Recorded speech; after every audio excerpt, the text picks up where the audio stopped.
आपण इगतपुरी तालुक्यातील महाराष्ट्र शासन दुय्यम निबंधक श्रेणी 1 इगतपुरी यांच्या कार्यालयामध्ये आलो आहे। या ठिकाणी शुक्रवारी एक डॉक्युमेंट नोंदवला गेला। तो डॉक्युमेंट नोंदवताना ह्या दादाचा असं फोन आला मला आईचा त्यांचा की म्हटले की आम्हाला फसवलं, की आम्हाला सांगितलं वाटणीपत्र आहे आणि इथे येऊन नोंदवला खरेदी विक्रीचे अधिकार विशेष पॉवर पॅटर्ननी नोंदवली। काय झाली फसवणूक? शुक्रवारी दुपारी काहीतरी एक दस्ता आणून दिला। त्या दस्तामध्ये ना असं दाखवलं, असं लिहिलं होतं की बाबा वाटणी करतात, प्रत्येकाचा हिस्सा आपापल्याला येणार आहे असं। बरोबर, आईला पण मी वाचून दाखवलं। पण तिकडून जसं संध्याकाळी इकडे सही घ्यायला बघले, इथे तर वेगळ्या डॉक्युमेंटवर सही घेतली आणि नंतर जेव्हा नोंदवलं त्यावेळेस तुम्हाला कळालं नाही ना मॅडमनी सांगितलं आम्हाला काय करताय तुम्ही। नंतर काय केलं? मग नंतर मी त्याकडनं डॉक्युमेंटचे फोटो घेतले आणि मग त्याचे वाचून मग दाखवलं हिला, मग हिला पण कळलं ना काय असं झालं। म्हणजे मग तुमची आता काय तक्रार आहे? तुम्ही वाटपपत्रासाठी सहाय्य केल्या, पॉवर पॅटर्ननी तुम्ही असे काय कोणाला दिली? नाही। तुमचा हक्क तुम्ही काय लिहून दिलेला नाही? किंवा तुमच्या वतीने कोणाला खरेदी विक्रीला काही नेमलंय का? नाही ना? नाही। म्हणजे आजी बरोबर आहे का? मुलगा म्हणतोय ते चालू राहू दे, लागूनच राहू दे। ये मध्ये तक्रार अशी आहे, एक आजी आहे तू, काय झालं आता मागे जसा प्रकार घडला काय झालं? ते एक पेपर दस्त दिला होता घरी दुपारी वाचायला आणि त्याच्यावर वाचलं की बाबा सगळं म्हणजे वाटणी करणार आहे, सगळ्यांचे नाव लावणार आहे आणि वाटणी पत्र करायचं त्यांना घरी वाचायला वेगळा पेपर दिला आणि तुमच्याकडे शुक्रवारी नोंदवला वेगळा, शनिवारी सुट्टी, रविवार सुट्टी। पॉवर काय नोंदवली ती सांगा। बहिणीनेच घेतलेली आहे पॉवर ती सगळ्या भावंडांची सगळ्यांची की संमती देणार आहेत ते खरेदी खताला। त्यांच्या वडिलांचं नाव सातबाऱ्यामध्ये। बरोबर आणि ते संमती देणार। काय होतंय आता ऐका ना, त्यांना हे सावत्र आहे, त्यांच्या बहिणी सावत्र आहे, 2 पत्नी आहे त्यांच्या वडिलांना, त्याच्या वडिला आणि वडील आणि सावत्र मुलींनी ते काय केलंय ते लिहून घेतलंय, समजा तो हक्क लिहून घेतलाय। माझं काय म्हणणं आता ते त्या आधारे आज खरेदी खत पण नोंदवत आहे, कारण बिल्डर खरेदी खत नोंदवत नाही ते म्हटलं ना। बिल्डर काय म्हटलं? बोला ना माझ्याशी, काय म्हटलं? खरेदी तुमचं काय होऊ नाही शकत, तुम्ही काहीच करू शकत नाही म्हणे, बापाचं नाव आहे। बरं आता ऐका ना, बापाचं नाव आहे मान्य आहे मला, असू द्या, वडिलांचं नाव आहे, त्यांना यांना हक्क द्यायचा नाही द्यायचा तो भाग वेगळा आहे। परंतु वाटणीपत्र सांगून जर यांची पॉवर पॅटर्ननी घेतली असेल, खरेदी विक्रीचे अधिकार लिहून घेतले असेल, तर ते चुकीचं, तो दस्ता रद्द करा। त्यासाठी काय प्रोसिजर आहे? नाही पण ते येणार नाही ना, ते कसे येतील आता? त्यांनी जर यांना घेतलेली मग हे करणारच नाही, पण यांच्या वतीनं ते करतील तर ते यांचा हक्क डावलला जाईल। स्पेशल पॉवर आहे, यांची सही असल्याशिवाय खरेदी खत येणारच नाही माझ्याकडे। कोणाची? यांची, सगळ्यांची पण मुलाची पण नाही, सगळ्यांनीच पॉवर दिली। काय सांगते आता, तुम्ही कुटुंब प्रमुख आहात, बरोबर आहे, आणि तुम्ही तुमच्या वारसांची पॉवर मुलीला दिलेली आहे, सगळ्यांनी मिळून संमती देणार त्या खरेदी खताला। बरोबर, कारण कुटुंब प्रमुखाचंच नाव आहे। बरोबर आहे। आता मला सांगा, पण त्यांनी संमती यांच्या वतीनं मग आता यांनी खरेदी खतावर सह्या करायच्या नाहीत, त्या पॉवरच्या आधारे जोपर्यंत हे सही नाही करणार तोपर्यंत खरेदी खत मी करू नाही। पण यांच्या वतीने नाही मूळ दस्तावर यांनी सह्या नाही करायच्या। नाही ते करणार नाही, परंतु त्या जो खरेदी विक्रीचा जो हक्क लिहून घेतला, विशेष पॉवर पॅटर्न नोंदवले, तर त्याच्या अधिकारात जर यांनी ते डॉक्युमेंट जर नोंदवून घेतलं, मग उद्या यांना जो यांचा हक्क आहे, आता भूमिहीन झाले, तुम्हाला काही जमीन आहे का? नाही। आता त्या घरातून ते म्हणता की निघून जा असं यांना सांगितलं, हे झालं का? मग उद्या हे सगळे बेघर होतील, ऐका ना, मग यांच्यावर अन्याय होईल। यांनी काय करायचं, ती पॉवरच्या आधारे जे त्यांनी लिहून दिले की आम्ही संमती देऊ, ती ते खरेदी खतावर सह्याच नाही करायच्या। बरं ठीक आहे, ते खरेदी खतावर या सह्या करणार नाही, पण आता त्या बघा, मागे तुम्ही एका आजीची 30 लाख रुपयाचं नुकसान होता वाचवलं, पूर्ण महाराष्ट्राने तुमचं कौतुक केलं।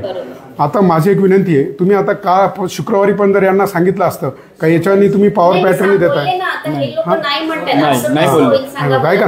पण माझी एक विनंती आहे तुम्हाला, आता इथून पुढे कोणताही दस्त नोंदवायला आता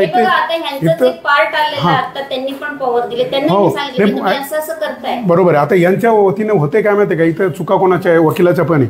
वकील सुद्धा 2-2 दस्त का बनवून देतो? दाखवायला घरी वेगळा, इथं नोंदवायला वेगळा, त्यामुळे फसवणूक होते। तर ताईसाहेब, माझी तुम्हाला विनंती आहे, मागे तुमच्यामुळे 30 लाख रुपयाची जमीन वाचली त्या आजीची, तर आता सुद्धा यांचा हक्क डावलता जाता कामा नये। बघा, त्यांनी तो द्यायचा नाही द्यायचा, तो मला त्याच्यात काय यांच्या कौटुंबिक याच्यात मी पडत नाही। फक्त माझा वाद काय आहे का, सांगितलं वाटणीपत्र आणि नोंदवून घेतलं मुक्त्यारपत्र, ह्या गोष्टीला माझा आक्षेप आहे। नाही, यांनी वाचलं ना घरी, यांनी वाचलं घरी, इथं आलं तू काय होतं, इथं सगळी घाई करतात, तसं हो नाही, तसं ऐका ना ताई नाही. काय ऐका, मी तुम्हाला आधी हा नाही म्हणाला असं होता, ऐका नंतर हा आला आणि ह्यांनी सही केली. असं जर झाकून झाकून इथं मार सही, नाही. इथं मार सही, इथं मार सही, बघा काय ना, होणार पण मी तुम्हाला काय होणार? सांगते ना, हा. हा आधी नाही म्हणाला, पॉवर कॅन्सल झाली होती, हा. परत ते लोक आले म्हटले मुलगा तयार आहे हा. आणि पण मग नंतर ह्यांनी मग सही मला केली. मॅडमने सांगायला पाहिजे तुम्ही जर लेट नाही नाही पण याला तिकडे जाऊन काय सांगितलं त्यांनी का तू वाटणी करतोय तुझ्या नावावर तुझं करून देतोय म्हणे. नाही, हे बघा आता ठीक ऐका आहे, ना. मॅडमनी सांगायला पाहिजे, पण आपण वाचलं पाहिजे, सुशिक्षित आहोत हा आपण. तू ऐका तुम्ही पण सुशिक्षित वाचलं आहात की पाहिजे. तुम्ही? नाही ते विश्वासात काय राहिले त्यांनी घरी ताई घरी वाचला ना त्यांनी पेपर, मग त्यांना काय वाटलं की इकडे वेगळा पेपर आहे. मॅडम तर मी नाही. असं कधीच करत नाही. नाही, पण मी आलो मी बोलतो ना, मी आलो तेव्हा बोलले नाही ना, मी आलो बरं आहे का ना यांची आता फसवणूक होऊ नये. फक्त आता हे स्पेशल जे जनरल मुख्तार केले हे रद्द कसं होईल? रद्द फक्त एक तर कोर्टातून होईल हा किंवा यांनी सगळ्यांनी यायचं आणि ते रद्द करायचं. नाही ते सगळे करणार नाही, हा, मग कारण ज्यांनी कोर्टात. ज्यांनी वाटणीपत्र सांगून मुख्तारपत्र करून घेतले ते परत तसं करून देणार नाही. कोर्टातून करायला. पण इथे त्या आधारे आता यांचा हक्क जाणार नाही, एवढं तुम्ही लक्षात ठेवा. यांच्या वतीनं त्या खरेदी खतं त्यांनी करू द्या, त्याला पण आमची हरकत नाही. परंतु यांच्या वतीनं तिथं सह्या करणाऱ्यांनी सह्या करू नये, त्या मुख्तारपत्राचा वापर झाला नाही पाहिजे. त्यासाठी हे स्वतःच पाहिजे, तरच झालं पाहिजे, एवढी माझी विनंती आहे. ठीक आहे. आणि या माध्यमातून मी सर्व माझ्या वकील बांधवांना एक विनंती करतो, दादा रे तुम्ही आहे ना जे डॉक्युमेंट नोंदवायचं आहे ना प्रामाणिकपणे नोंदवा ना, तुमची फी घ्या. तुम्ही उगाच ह्या फसवणुकीच्या याच्यात तुम्ही बळी पडू नका, तुम्ही सहभागी होऊ नका. मागे पण मी सांगितलं अख्ख्या महाराष्ट्रात असंख्य लोकांच्या अशा फसवणुका होत आहेत. घरी पेपर वाचतोय म्हणजे शिकलेला माणूस फसला जातो. घरी पेपर वाचायला वेगळा द्यायचा आणि नंतर इथे येऊन जर वेगळा नोंदवला तो डोळे बंद करून तुमच्यावर विश्वास ठेवतो ना वकील बांधवांनो. तुम्ही ह्या देशातला एक चांगला घटक आहे रे, न्याय निवाडा करणारे, न्यायासाठी लढणारे. तुमच्यावर विश्वास आहे, हा विश्वास गमावू नका. सगळ्यांना माझी विनंती आहे. काय करतो तू कामाला? कुठे? कॉन्ट्रॅक्टमध्ये रेल्वेचे. काय पगार आहे तुला? 10,000. 10,000 रुपये. आई आणि हा राहतोय, स्वतःचं घर आहे. आणि तुला काय सांगितलं बहिणीने त्या घराबाबत? जर तुला 3-3 लाख रुपये काय दिले तुम्हाला तर त्यांचं तुम्ही घर सोडून जायचं, बॉन्ड लिहून द्या.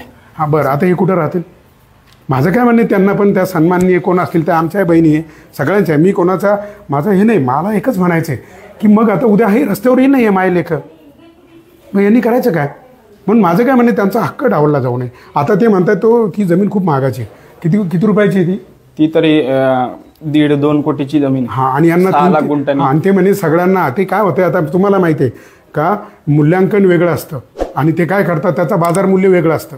म्हणजे यांना 3-3 लाख रुपये सगळ्यांच्या हिश्श्याने दाखवायचे आणि 1-1.5 कोटी रुपये ब्लॅकने देऊन टाकायचे. अरे पण ते यांचा हक्क डावला जातो. आता तुम्ही काय करा, खरेदी खतावर सह्या करू नका. डुप्लिकेट मारली त्यांनी तर नाही असं काय होणार नाही रे. सही असणार ना. तुमची सही असेल आणि ते नसलं तर आपण चॅलेंज करू. पण काय होतं हे काम लागून जातं ना ताई, परत 5-5 वर्षे परत वरती अपील तिकडं अपील. आता उलट तो घेणारा जो बिल्डर आहे, काय नाव त्याचं काहीतरी निखिल काय वाखारे हां निखिल वाखारे. निखिल वाखारे, त्यांना सुद्धा या माध्यमातून माझी विनंती आहे, दादा तुम्ही असे खरेदी खत करू नका आणि यांचे हक्क डावलू नका, अजिबात नाही. आणि मी हा व्हिडिओ फक्त यांचे हक्क सुरक्षित राहावे म्हणून तयार करतोय. बस ताई धन्यवाद. आणि इथून पुढे प्रत्येकाला तुम्ही असंच, उलट अख्ख्या महाराष्ट्राने, तुम्ही ते व्हिडिओ पाहिले का नाही मला माहीत नाही, अख्ख्या महाराष्ट्राने कौतुक केलं. तुमच्यासारखे अधिकारी आम्हाला हवे, तर कृपया इथून पुढे परत काळजी घ्या. नाही, पण माझी विनंती आहे की सुशिक्षित लोकांनी सुद्धा हो ना. नाही काय होतं वाचलं ना. घरी वेगळा डॉक्युमेंट इकडे वेगळा दिल्यावर मग नुकसान होतं. ताई प्लीज तेवढी काळजी घ्या. आल्यानंतरच मी डॉक्युमेंटला सह्या करताना इथं सह्या करताना सगळ्यांना एक विनंती आहे का, इथं तुम्ही पण विचारा ह्या कसला डॉक्युमेंट आहे, सही करू का नको, तुमचा हक्क जाणार आहे. नंतर तारीख पे तारीख, खालच्या कोर्टाचा निकाल तुमच्या बाजून लागेल, ते लगेच वर अपील करतील, लगेच तिकडे जिल्हा न्यायालय, परत तिथं निकाल तुमच्या विरोध बाजून लागेल, परत ते वरती जातील तिकडे सुप्रीम कोर्ट, तोपर्यंत तुम्ही मरून जाशाल आणि त्या प्रॉपर्टीचा उपभोग तिसराच घेत राहील. म्हणून सावध व्हा. काही नोंदवताना दक्ष राहा. इथं नोंदवताना त्या अधिकाऱ्यांना विचारा माहिती हा काय दस्त आहे. आणि वकील साहेबांना स्पेशल माझी विनंती आहे, असं करू नका. याचा फसवणुकीत तुम्ही बळी पडू नका. कारण एखादा अज्ञानी माणूस त्याच्याकडून जर फसवणूक झाली तर ते मी समजू शकतो, पण कायद्याचं ज्ञान असलेला माणूस जर फसवणूक करत असेल ना, त्याच्या इतकं नीच कृत्य कोणाचंच नाही. म्हणून तुम्ही काळजी घ्या. चला ताई धन्यवाद.